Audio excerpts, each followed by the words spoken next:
요나가 하나님의 명을 받았는데 그 명령을 어기고 명하신 니느웨로 가지 않고 다시스로 가는 불순종을 했다가 하나님이 대풍을 일으키셔서 죽게 되었을 때 선원들이 그를 바다에 던졌고 또 하나님은 큰 물고기를 예비했다가 그를 삼켰고 그가 큰 물고기 뱃속에서 통회하면서 하나님의 구원을 요청하는 애절한 강청 기도를 드렸고 하나님은 그 물고기를 명해서 그를 육지 가까이에서 토하게 하심으로 요나가 제2의 생명을 얻었습니다. 그게 이제 1장, 2장의 내용이고 3장에 와서 지난주에 제가 말씀드린 대로 요나는 이제 변했습니다. 불순종의 사람이 순종의 사람으로 하나님께서 강권적으로 주권적으로 역사해서 그를 변화시켰고 그에게 하나님의 말씀이 다시 임해서 처음에 임했던 말씀과 같은 내용이 그에게 주어졌고 그가 니느웨로 가서 40일 후에 하나님의 심판으로 이 성은 멸망한다. 당신들의 죄가 하늘에 닿아서 하나님이 이 성을 멸하기로 작정하셨다. 이렇게 니느웨 길 하룻길을 관통하면서 최선을 다해서 하나님의 말씀을 외쳤더니 니느웨는 3일 길인데 나머지 이틀 길은 하나님이 입에서 입을 통해서 하나님의 심판 메시지가 전달되게 하시고 그 하나님의 심판의 메시지를 들은 니느웨 사람들이 왕에서부터 남녀노소 할 것 없이 다 제 가운데 앉아서 베옷을 입고 우리가 잘못했습니다 라고 회개하고 그 행위를 돌이키는 역사가 나타났습니다. 그래서 3장 10절에 보면 하나님이 뜻을 돌이키시고 내리시기로 작정하셨던 재앙, 심판을 내리지 않고 니느웨 백성을 용서해 주셨다는 내용이에요. A. 심스라고 하는 목사이면서 박사인 분이 요나서는 3장으로 끝났으면 더 아름다울 뻔했다 이렇게 돼 있어요. 왜냐하면 요나의 불순종, 그의 간구와 그다음에 하나님이 그를 변화시킨 내용 그리고 순종의 사람을 만들어서 사역을 하게 하셨고 사역의 결과가 너무도 엄청난 승리와 성공적 결과가 나타났으니까 하나님은 이렇게 문제 있는 선지자도 변화시키셔서 하나님의 종으로 쓰신다. 그리고 하나님은 아무리 완악하고 강팍한 죄인이라도 회개하면 용서하신다. 이 내용으로 끝났으면 요나서가 더 아름다울 뻔했다는 내용입니다. 왜냐하면 불순종이었던 요나가 순종의 사람으로 바뀌어서 사역에 대성공을 했거든요. 요나가 전하는 하나님의 메시지를 받은 이스라엘 백성들이 조복을 입고 제 가운데 앉아서 통회하는 역사가 나타났으니까 좌우를 분별하지 못하는 좌우 신발을 분별하지 못하는 어린아이가 12만 명이었다면 성서 주경학자들은 아마 60만에서 100만이 살고 있는 큰 성읍이 니느웨였을 것이다. 니느웨는요 아수르의 수도였고 악독하기로 아주 간악하기로 소문난 군대를 가지고 있는 곳이 니느웨라는 나라 아수르였습니다. 그래서 아수르는 점령하면 모든 남자는 다 죽였고 뱃속에 있는 태아까지 여인의 배를 갈라서 다 죽였어요. 그렇게 잔인해서 아수르가 쳐들어온다 하면 사람들이 그냥 전쟁할 생각 가지고 도망하고 그들에게 시달리고 고통당하는 게 두려워서 자살하는까지 생겼다는 역사적 기록을 가지고 있는 거 보면 아주 악독한 족속이 아수르이고 그 나라의 수도가 니느웨였다고요. 그러니까 사실 니느웨가 회개하고 하나님의 은총을 입는 것을 요나는 원치 않았다고 오늘 본문에도 말씀하고 있습니다. 여하튼 요나서는 이 석장으로 끝났으면 승리의 성공의 아름다운 하나님의 역사가 기록되어 있을 텐데 이 4장으로 들어서서 완전히 분위기가 아주 딴판이 되는 겁니다. 자, 4장 1절을 띄우겠습니다. 4장 1절. 요나가 매우 싫어하고 분노했대요. 하나님의 처사에 분노했대요. 하나님이 니느웨 백성을 용서하시고 구원한 것을 매우 싫어했대요. 심히도 하나님의 처사가 싫었어요. 여러분, 화성 살인 사건의 주인공이 지금 발견이 됐는데 지금 감옥에 있는 이춘재라는 사람인 겁니다. DNA를 통해서. 그 사람이 회개하고 예수 믿고 구원받았다 하면 기분 좋아요, 나빠요? 우리 기독교인 입장에서는 아이고 그래도 하나님 그런 사람도 용서 안 하시지만, 불신자 입장에서는 무슨 하나님이 그런 사람 같지도 않은 놈을 용서하시냐고 기분 나빠할 일이죠? 그래요, 안 그래요? 조두순이 아주 그런 사람 회개하고 구원받았대 그러면 기분 나쁜 일입니다. 그런 놈들은 죽여도 그냥 광화문 내거리에 갖다 놓고 바늘로 국민이 다 와서 찔러가지고 죽여야 될 놈인데 예? 뭐 고재봉이 무슨 뭐 김대두 이런 사람들은 그냥 용서하면 안 되는 사람으로 알고 있는다고. 여러분, 사람의 살을 구워 먹고 사람 인육을 그 사람들을 갖다가 태워서 죽이고 뭐 그런 일을 했던 지존파라는 그 못된 아이들, 청년들이 있었어요. 그 소식을 들은 서울의 모 교회에 성도들이, 구역원들이 우리가 가서 그 사람들 전도하자 의견이 모아진 거예요. 구역원들이 그 교도소를 이제 면회를 가서 그 지존파 아이들을 전도하려고 목사님 기도해 주십시오 하고 담임 목사님 찾아가서 기도 받으려고 하니까 담임 목사님이 기도는 해주지만 기분이 나빴다는 거예요. 지 가족들이나 구원하지, 지 친척들이나 구원하지, 아니 주변에 있는 사람들이나 구원하지, 무슨 공명심을 가지고 지존파 애들을 구원하겠다고 전도하러 나선다고 저러나하고 못마땅했다는 겁니다. 그런데 계속 찾아다니면서 하나님의 사랑을, 그리스도의 사제의 은총을 전하자 이 지존파 아이들 가운데 몇 명이 구원을 받은 거예요. 그리고 나서 그 사건을 경험하고 나서 그 담임 목사님이 회개했답니다. 하나님은 누구든지 인간은 다 죄인이라 차별치 않는데 내 기준을 가지고 사람을 판단했었구나 라고 회개한 적이 있다는 그런 간증이 실린 적을 제가 읽은 적이 있어요. 여러분, 우리가 일본을 좋아합니까? 싫어합니까? 일본 별로 안 좋습니다. 뭐 세계적으로는 일본 사람들이 뭐 진실하고 신사적이고 뭐 이런 좋은 평도 받는데 우리나라 입장에서는 안 좋아. 어떤 때는 그냥 막 우리 민족의 우리 마음을 아프게 하는 그런 언행을 막 하면 아이고 물속으로 쏙 가라앉아 가지고 다. 일본 선교하는 우리나라 선교사님들이 있습니다. 일본 선교한다면 선교비도 잘 안 대준대 친구들이. 필요면 일본에 가서 전도하느냐고. 도쿄라는 나라, 지금 하나님이 니느웨 요나 보고 일본 도쿄에 가서 하나님의 말씀을 전하는 거 똑같은 입장이야 지금. 말씀을 전했어도 이 성이 회개하고 구원받기를 원치 않았어요. 그냥 말씀하신 대로 40일 후에 하나님의 심판으로 멸망시켜 주시기를 바랬어요.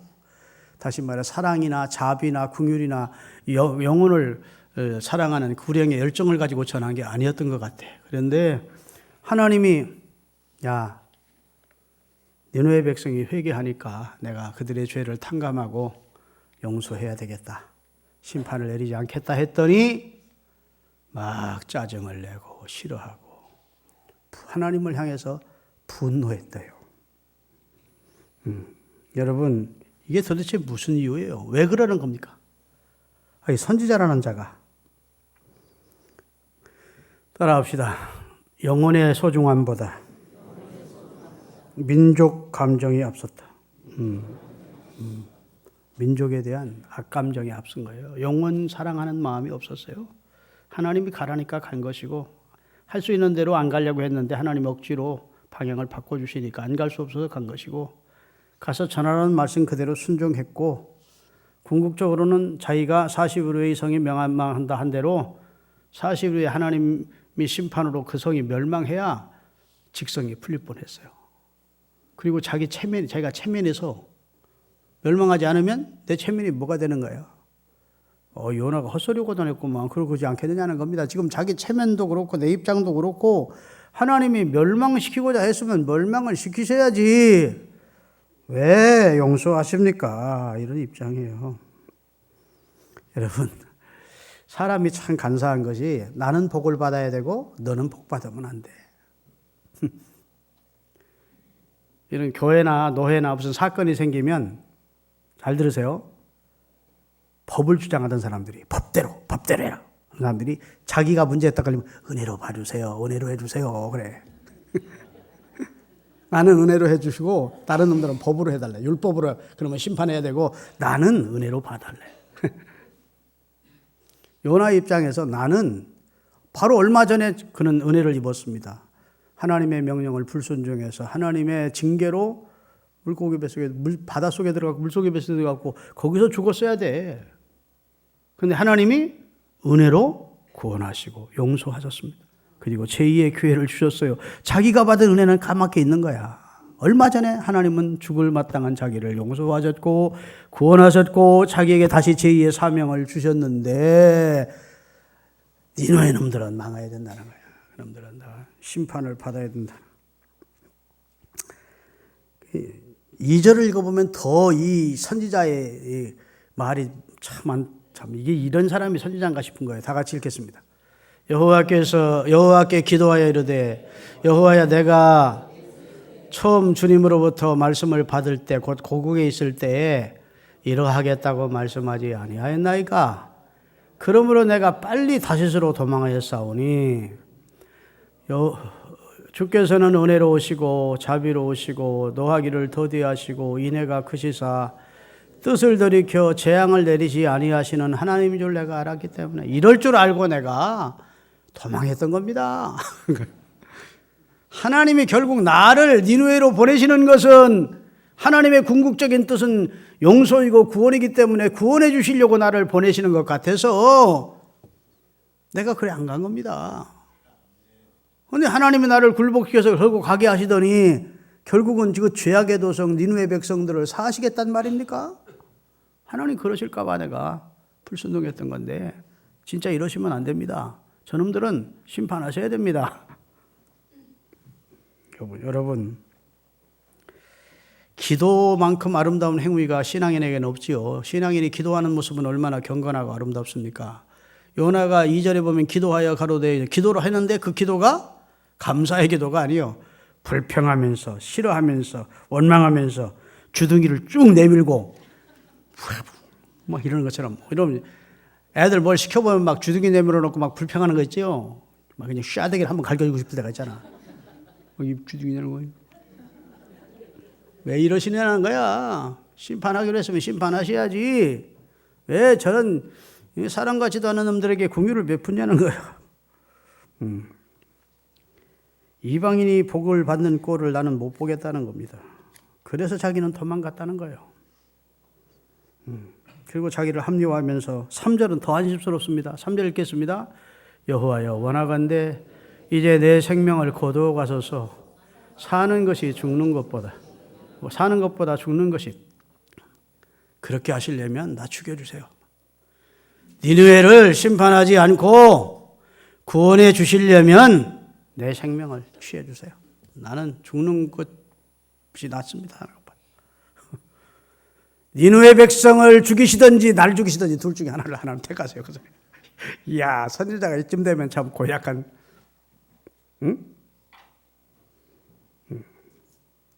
여러분 이게 요나의 태도를 보면서 선지자로서의 기본 자세가 결여되어 있습니다. 선지자는 이러면 안 돼. 선지자는 주의 종은 가장 중요한 것이 애영심이 있어야 되거든요. 영혼을 사랑하는 마음, 구령의 열정이 있어야 된다고요. 그게 주의 종의 기본 자세이고 사명자의 자세죠. 그렇죠? 예, 무디 목사님이 가는 곳마다 인산의 성도들이 모였습니다. 그런데 그분의 설교는 회개하고 예수 믿고 구원받으라는 내용이었어요. 일관적으로. 늘 같은 내용이니까 사람들이 싫어했습니다. 왜 그렇게 늘 같은 내용만 전하십니까? 했더니 그분이 한 말이 있습니다. 오늘 내 설교를 듣고 이게 내 설교가 마지막 설교일 수가 있다. 그 사람에게는. 그런데 내가 도덕 설교나 하고 윤리 설교나 하면 그 사람은 구원받을 기회를 놓치는 거다. 처음 설교를 듣는데 이 설교를 듣고 죽을 사람이 있다면 그 사람은 마지막 설교를 듣는 것인데 죄 회개하고 용서받고 구원받으라는 그리스도의 구원의 메시지를 전하지 않을 수 없다는 겁니다. 그랬더니 하나님이 성령이 역사하게 하시고 성도들이 구름대처럼 몰리게 하시더라는 거예요. 다시 말해서 복음을 전했더니, 복음은 예수님 얘기거든요. 예수님이 여러분과 저의 죄를 대신하여 죽었고 그를 믿을 때 우리는 용서받고 구원받는다. 그 내용이 아닙니까?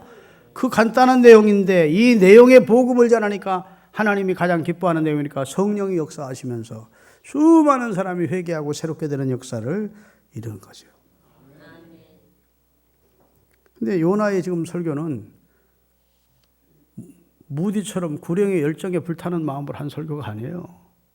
근데 결과는 어떻게 됐어요?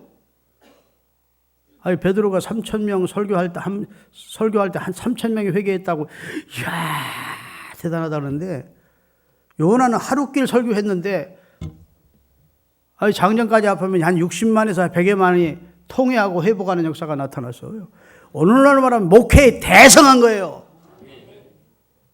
3,000명, 5,000명이 회개한 베드로보다 요나의 한 번의 침이 좌우를 분별하지 못하는 자만 12만 명이었다니까.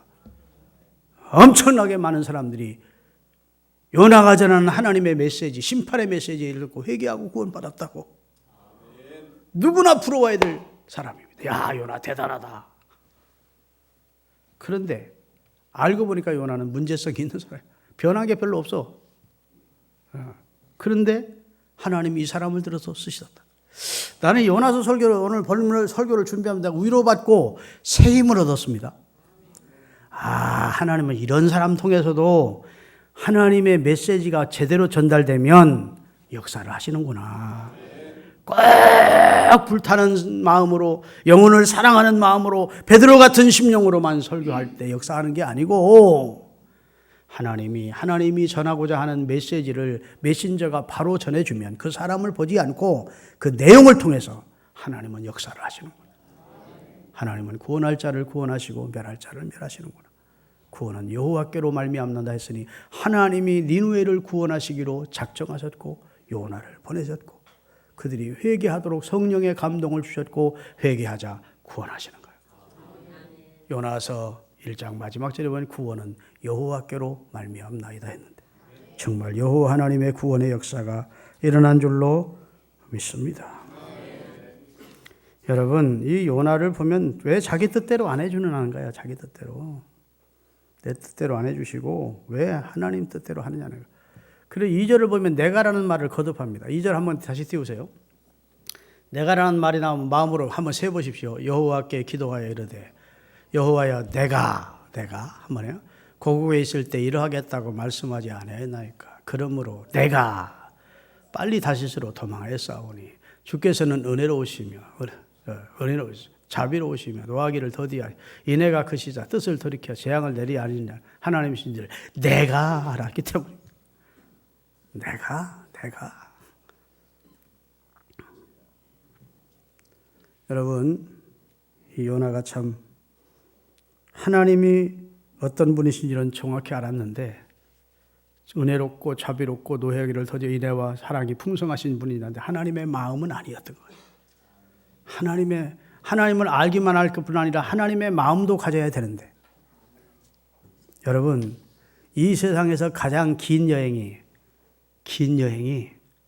30cm 여행이래요. 무슨 뜻인지 아세요? 머리에서 가슴으로까지 오는 여행이 가장 긴 여행이래요. 머리로는 이해를 하고 수긍을 하는데 이것이 가슴으로 와서 그래? 그렇지. 그러면 그렇지. 하고 이것을 생활 속으로 바꿔 인격이 되게 하기까지는 그렇게 힘이 들다는 겁니다. 요나는 머리로는 이해를 했어요. 하나님이 하시는 일을. 그런데 이것을 그 범죄한 니누의 백성들을 용서하고 받아들인다는 것은 마음으로 받아들일 수가 없었어요. 기쁘지 않았어요. 도리어 분노가 생겼고 마음이 상했어요. 한마디로 그의 마음이 주체할 수 없었어요. 하나님은 니누의 회개를 기뻐했지만 요나는 니누에가 회개하고 용서받는 것이 기쁘지 않았어요. 요나서에는 요나의 기도가 두 번이 나오는데 첫 번째 기도는 요나서 2장이 회개하면서 구원을 요청하는 기도입니다. 그런데 오늘 본문 4장의 기도는 아주 고개를 빳빳이 들고 하나님 앞에 막 대드는 기도요. 왜 이러십니까? 왜 이래야 됩니까? 이렇게 되면 내 체면이 뭐가 됩니까? 이러면서 이 니누의 백성은 구원해 줄 만한 그런 가치가 있는 백성이 아닙니다. 이러면서 하나님 앞에 항의하는 거예요. 여러분, 이 하나님의 처사에 대해서 불평하는 불경죄를 범한 겁니다. 불경죄. 따라합시다. 하나님은 완전 무결하셔서 그의 행동에 후회가 없으시다. 하나님은 이래놓고 인간처럼 후회하시는 분이 아니에요. 할렐루야. 하나님의 말씀과 하나님이 하시는 일에는 아멘만 있어야 될 뿐이에요. 아멘. 하나님은 하나님을 사랑하는 자의 모든 일을 합력해서 선하게 결국은 유익이 되도록 해주세요. 그러게 짤막짤막한 단막만 보고 짧은 면만 보고 하나님의 처사를 우리가 함부로 불평할 수 없어요. 다 종합해서 긴 안목으로 보면 예전에 내가 당한 어려움도 필요했었고 실패도 필요했었고 실패를 통해 내가 겸손케 됐고 하나님을 찾게 됐고 할렐루야 다 지내놓고 보면 내게 유익이 되도록 역사하셨다고 고백하지 않을 수 없도록 하나님은 완전하신 분이에요. 하나님이 행하시는 처사는 다 합당해. 믿습니까? 그래서 오늘 본문 4절에 보면 하나님이 말씀하십니다. 한번 읽어볼까요? 4절. 여호와께서 이르시되 내가 성내는 것이 옳으냐 하시냐. 옛날 성경 합당하냐 그 말이야. 야, 네가 이거 성내는 것이 옳아? 이게 성낼 일이야? 아니 니누의 백성이 구원받았으면 감사할 일이지 이게 성낼 일이냐? 너 선지자 아니야? 네 말을 듣고 백성들이 회개하고 주께로 돌아와 구원받고 용서받았다면 이건 감사할 일 아니냐? 네가 성질 낼 일이야? 이러고 하나님이 지금 요나 선지자에게 타이르는 겁니다. 성질 부리는 요나 앞에서 하나님은 부드럽게 요나를 설득하고 계십니다. 요나야, 그것은 옳지 않은 마음이야. 그건 바른 생각이 아니다. 할렐루야. 실상은 싸대기를 두들겨 맞아야 될 상황이야. 이 자식 봐라 이거. 아니 내가 구원하고 용서했으면 감사해야지. 이게 무슨 짓거리야. 이게 무슨 불경죄야. 하고 하나님이 귓방울로 후려갈게 할 일이야. 근데 하나님은 부드럽게 이게 화낼 일이냐. 하나님은 이런 분이에요. 이런 분이시기에 여러분과 제가 지금 이 자리에 앉아서 예배할 수 있는 겁니다. 우리가 하나님 앞에 버르장머리 없이 하나님 앞에 악하게 죄되게 불의하게 행한 적이 어디 한두 번이겠습니까? 그때마다 하나님이 우리를 징계하시고 심판하셨다면 이 자리에 누가 있을 수 있어요? 저는 설교할 수 있겠습니까? 다 똑같이. 하나님은 은혜로우셔. 그래서 시편 103편 8절을 띄우겠습니다. 다 같이 여호와는 자비로우시며 은혜로우시며 노하기를 더디하시며 인자하심이 풍부하신 분이시다. 출애굽기 34장 6절. 여호와께서 그들의 앞으로 지나가시며 하나님이 스스로 반포하시되 여호와로라 여호와로라 나는 자비롭고 은혜롭고 노하기를 더디하고 인자와 진실이 많은 하나님이다. 이렇게 하나님 스스로가 너희들 잘못하고 죽어. 그때마다 하나님 내가 가만 안 둘 거야? 이러고 눈을 부릅뜨고 공갈치는 하나님이 아니라 나는 여호와다. 자비롭고 은혜롭고 화 잘 안 내고 인자를 진실이 많은 하나님이야. 얼마나 하나님의 자기 계시가 은혜롭습니까? 하나님이 자기를 계시하면 나는 이런 하나님이다. 이렇게 말씀해 주시는 거예요. 할렐루야. 여러분 살아가면서 나는 맞고 하나님은 틀리라고 생각하는 생각을 하지 마십시오. 우리는 종종 내 쪽방 많은 두뇌, 짧은 내 인생의 경험 가지고 하나님을 스스로 평가하고 재보는 경우가 많이 있어요. 나는 맞고 하나님 행하시는 처사는 옳지 않다고 느껴지는 경우가 많이 있는데 잘못하는 겁니다. 하나님이 행하시는 처사는 다 옳습니다. 지내놓고 보면 내게 다 감사할 일이고 유익할 일들이 되는 거예요. 할렐루야. 여러분, 요나는 머리에 있는 하나님의 말씀을 머리로는 이해했지만 하나님이 행하시는 처사와 하나님의 마음을 받아들이기는 쉽지 않았던 것 같아요. 그래서 하나님 앞에 막 불평을 내야 되는데 5절을 읽겠습니다. 오늘 본문 5절. 요나가 성읍에서 나가서 그 성읍 동쪽에 앉아 거기서 자기를 위하여 초막을 짓고 그 성읍에 무슨 일이 일어나는가를 보려고 그 그늘에 앉았더라. 참 고약하지요. 하나님이 니느웨를 용서해 주시겠다 했는데도 안 된다는 거예요. 40일 되던 날 심판을 하시라는 거예요. 그래 놓고 성 밖으로 나가대. 왜 성 안은 이제 심판이 떠나지만 자기도 죽으니까 성 밖으로 나가 동쪽으로 나가서 움막 짓고 거기서 니느웨 성을 내려다보고 있었대. 야, 지도가죠. 6절입니다. 하나님이 여호와께서 박넝쿨을 예비하사 요나를 가리게 하셨으니 이는 그의 머리가 위하여 그늘이 지게 하여 그의 괴로움을 면하게 하려 하심이었더라. 요나가 박넝쿨로 말미암아 크게 기뻐했더니 움막을 지어놓고 앉았는데 저를 보십시오. 여러분 열대지방 중동 사막 같은 데를 모르시는 분들은 체험하는 분들은 모르지만 저도 지난주에 그 베트남 저 나트랑이라는 곳을 다녀왔는데 낮에 햇살은 진짜 따갑더라고. 그보다 훨씬 뜨거운 데가 이제 중동 아닙니까? 거기에 움막을 겨우 지어놨지만 움막이 집 같겠습니까? 그냥 급조한 움막에 지어놓고 거기 있으니까 막 낮에 막 태양빛이 내리쬐니까 막 더운 거예요. 그런데 하나님이 박넝쿨이 하나 빨리 자라게 하시더니 그 박넝쿨이 움막을 다 덮는 거예요. 박넝쿨의 이 잎사귀가 넓잖아. 쭉 넓어서 이게 그늘이 되게 한 거예요. 거짓말 하시네. 그러지만 하나님은 만물의 주권자니까 못하실 게 없어. 큰 물고기도 준비하시고 태풍도 일으키시고 자연 만물을 섭리하시는 분이 하나님이니까. 하여튼 박넝쿨 하나가 빨리빨리 자라게 하더니 막 움막을 딱 덮으니까 그늘이 딱 지니까 여러분 성경에 보면 하나님은 우리의 그늘이 되신다는 말이 많이 나와요. 시편에 보면 그 사막이 더운 데서는 그늘에만 가면 시원해. 그 피난처가 되는 겁니다. 그런데 하나님이 그냥 박넝쿨로 시원하게 만들어주니까 요나가 좋아서 그 불평한 속에도 너무 기뻐했대. 아이고 이 박넝쿨이 어떻게 이렇게 빨리 자라지? 아유 박넝쿨이 그냥 그늘을 만들어줬네 하고 좋아했대요. 근데 그날 자고 나서 아침에 하나님이 벌레 하나를 준비했다가 박넝쿨 밑둥을 다 갉아먹게 했대. 자 7절 읽겠습니다. 하나님이 벌레를 예비하사 이튿날 새벽에 그 박넝쿨을 갉아먹게 하시매.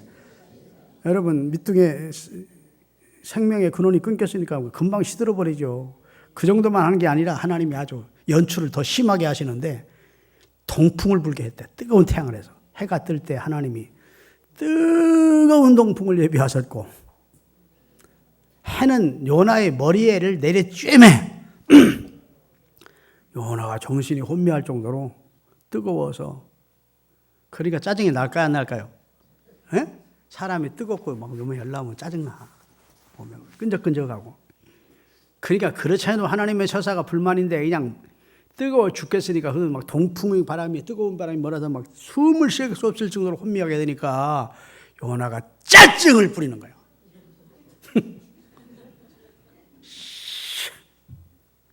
그러면 하나님 죽여주세요. 그런 거야.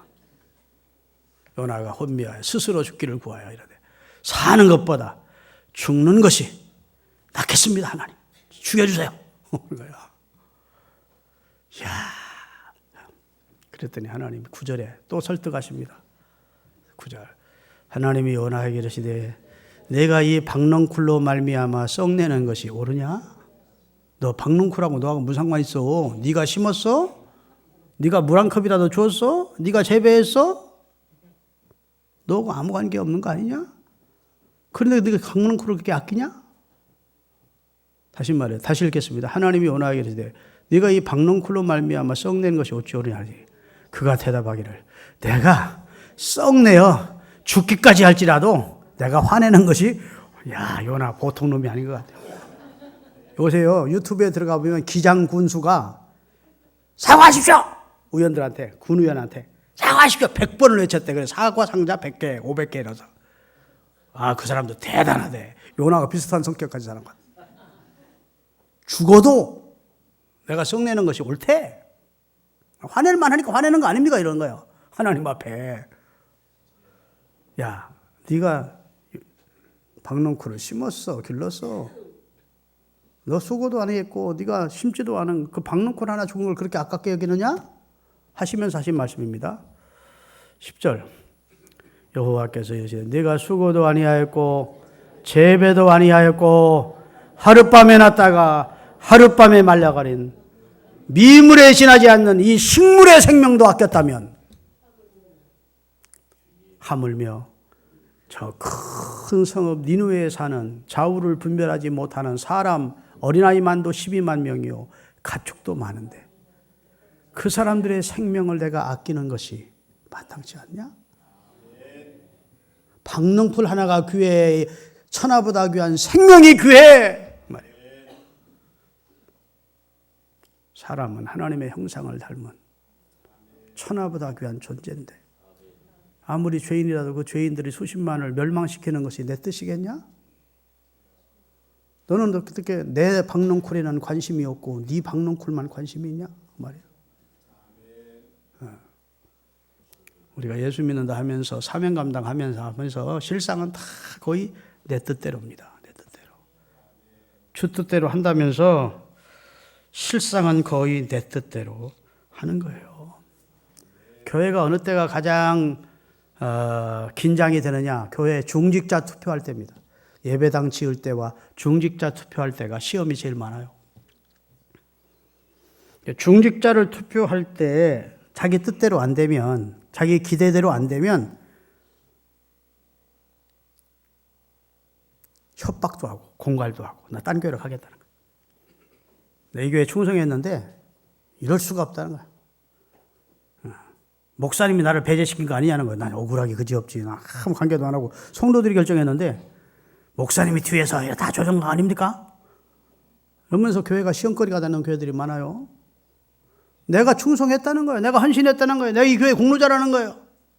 내가 했는데 왜 나에 대해서 이렇게 대우하는 거예요? 거기 주님이 없어요. 주님을 위해서, 주님의 영광을 위해서. 먹던 마시던 하나님의 영광을 위하여, 살던 죽던 주의 영광을 위하여 했습니다 하는 게 아니야. 내가 했는데 왜 교회가 나를 이렇게 대접합니까? 이러면서 시비를 걸어와. 고린도 전서 10장 31절 띄우겠습니다. 그런즉 너희가 먹든 마시든 무엇하든 쪽에는 그것도 다 함께 들어가는 거야. 중직자 투표 속에도 무엇하든지 다 하나님의 영광을 위해서 하라는 거예요. 여러분 전도서의 저자 솔로몬이 전도서를 쓰고 마지막 결론이 무엇이냐? 전도서 12장 13절입니다. 일의 결국을 다 들었으니 하나님 경외하고 그 명령을 지켜라. 그게 인생의 본분이야. 아멘. 너를 높이려 하지 말고 너 알아달라 하지 말고 내 자존심 앞세우지 말고 하나님 경외하고 그 명령에 순종하며 살아. 그것이 인생의 본분이다. 할렐루야. 옛날 오래된 복음성가 가운데 이런 복음성가가 있어요. 주님 뜻대로 살기로 했네. 다 같이 주님 뜻대로 살기로 했네. 주님 뜻대로 살기로 스톱. 뒤돌아서지 변심하지 않겠네. 뒤돌아서지 않겠. 이 세상 사람 날 몰라줘. 같이. 이 세상 사람 날 몰라줘도, 이 세상 사람 날 몰라줘도 뒤돌아서. 땀만 먹지 않겠네 그 말이. 세상 등지고 십자가 세상 등지고 십자가 보내. 세상 등지고 십자가 보내. 뒤돌아서. 구원은 주 뜻대로, 주의 뜻대로 이렇게 해놓고 실상은 내 뜻대로야. 그런 경우가 많습니다. 여러분, 요나의 모습이 바로 우리의 모습이 아닌지. 요나는 이제 살고 싶지도 않대요. 하나님 뜻대로 한다면 차라리 죽여달래요. 오늘날도 우리 욕심이 채워지기를 기대하면서 신앙생활하거나 교회 생활을 하는 것이라면 헛수고 하는 겁니다. 헛수고. 내 기대에 내가 원하는 대로 교회가 운영이 되기를 바라는 마음으로 교회 생활을 한다면 헛수고하는 거예요. 그런 사람은 따라합시다. 어느 순간 걸려 넘어지게 돼 있다. 교회가 그 사람의 뜻만 맞출 수는 없거든. 교회가 그 사람의 욕구만 채워줄 수 없거든. 그러니 어느 순간은 걸려 넘어져. 시험 들고 교회 떠나고. 교회 아직도 안 믿겠다 소리 나봐. 믿습니까? 내 모든 생각과 내 방법과 내 자존심과 이기심을 내려놓고 오직 주님의 뜻대로 살기 원하는 목적을 가졌다면 오늘도 하나님은 우리를 기뻐하실 것이고 우리를 통해 영광을 받으실 것입니다. 할렐루야. 여러분, 마지막으로 요나는 편협하고 완고한 민족주의자였기 때문에 하나님의 처사를 이해를 못했어요. 하나님의 선하심이 못마땅했어. 우리에게 베푸시는, 선민에게 베푸시는 은혜를 왜 이방인에게 베푸시냐는 거예요. 그들은 율법대로 해달라는 거예요. 참 고약한 마음입니다. 여러분, 그런데 하나님이 이런 자의 입을 통해서 전해지는 메시지를 통해서도 하나님이 일하셨다는데 저는 용기가 생기고 위로가 되는 거예요. 메시지를 전하는 메신저가 거룩하고 흠이 없고 성령 충만하고 구령의 열정에 불타는 사람이 전하는 설교만 하나님이 역사해 주시는 것이 아니라 문제성이 심한 사람이라도 하나님의 말씀만 옳게 전달하면 그 말씀을 타고 성령이 역사해서 하나님은 하나님이 하실 일을 하시는구나.